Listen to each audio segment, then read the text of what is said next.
പറയുന്ന കാര്യങ്ങളൊക്കെ ലൈഫിൽ ചെയ്തിട്ടുണ്ടെങ്കിൽ നിങ്ങൾക്ക് ഒരു ഫിംഗർ മടക്കാം. അങ്ങനെ മൊത്തം 5 ക്വസ്റ്റ്യൻ ഉണ്ട്. സോ നിങ്ങൾക്ക് ലാസ്റ്റ് എത്ര ഫിംഗർ മടക്കിയെന്ന് നിങ്ങൾ കമൻറ്റ് ചെയ്തേരെ, എല്ലാവരും ലൈക്ക് ചെയ്തേരെ. ഫസ്റ്റ് സ്കൈയിൽ നിന്ന് താഴെ വീഴുന്നതായിട്ട് സ്വപ്നം കണ്ടിട്ട് കട്ടിലിൽ നിന്ന് താഴെ വന്ന് വീണിട്ടുണ്ടോ?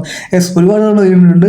സോ ഫസ്റ്റ് എനിക്ക് ഒരു പോയിന്റ് കിട്ടി. അടുത്ത നെക്സ്റ്റ് ക്വസ്റ്റ്യൻ എന്ന് പറഞ്ഞാൽ നമ്മൾ ചായ കുടിക്കാൻ നേരത്ത് ബിസ്ക്കറ്റ് ചായക്കകത്ത് വീണിട്ട് ലാസ്റ്റ് ഇത് കലക്കി കുടിച്ചിട്ടുണ്ടോ? യെസ്, എനിക്ക് എപ്പോഴും അങ്ങനെയാണ് കിട്ടാറ്. സോ എനിക്ക് 2 പോയിന്റ് ആയി, നിങ്ങൾക്ക് എത്ര പോയിന്റ് ആയി? ഓക്കെ, മൂന്നാമത്തെ ക്വസ്റ്റ്യൻ എന്ന് പറയുന്നത് ഉറങ്ങിക്കിടക്കുന്ന അമ്മേനെ നമ്മൾ പോയി വിളിച്ചിട്ട് അമ്മ ഞെട്ടി എണീച്ചിട്ടുണ്ടോ? 1-2 തവണ ചെയ്തിട്ടുണ്ട്, എന്നൊക്കെ നല്ല അടിയും കിട്ടിയിട്ടുണ്ട്. സോ നിങ്ങൾ ചെയ്യാറുണ്ടെങ്കിൽ ഒന്ന് കമൻറ്റ് ചെയ്താലേ.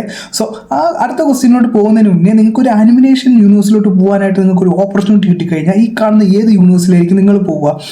ഫസ്റ്റ് തന്നെ നമ്മുടെ മിസ്റ്റർ ബീൻ്റെ യൂണിവേഴ്സിലാണെങ്കിൽ നിങ്ങൾ ഒന്നും ചെയ്യേണ്ട ആവശ്യമില്ല, നിങ്ങൾക്ക് വലിയ കുഴപ്പമില്ല. അടുത്ത ചിങ്കാൻ്റെ ആണെങ്കിൽ നിങ്ങൾ ഈ വീഡിയോക്ക് ലൈക്ക് ചെയ്താൽ, അല്ലെങ്കിൽ ഡോറമോൻ്റെ ആണെങ്കിൽ ലൈക്കും സബ്സ്ക്രൈബും ചെയ്താൽ ആ യൂണിവേഴ്സിലോട്ട് നിങ്ങൾക്ക് പോകാൻ പറ്റും. അടുത്തെന്ന് വെച്ച് കഴിഞ്ഞാൽ സ്ലൈഡിൻ്റെ ഓപ്പോസിറ്റ് ആയിട്ട് ഡൗൺ കയറിയിട്ടുണ്ടോ?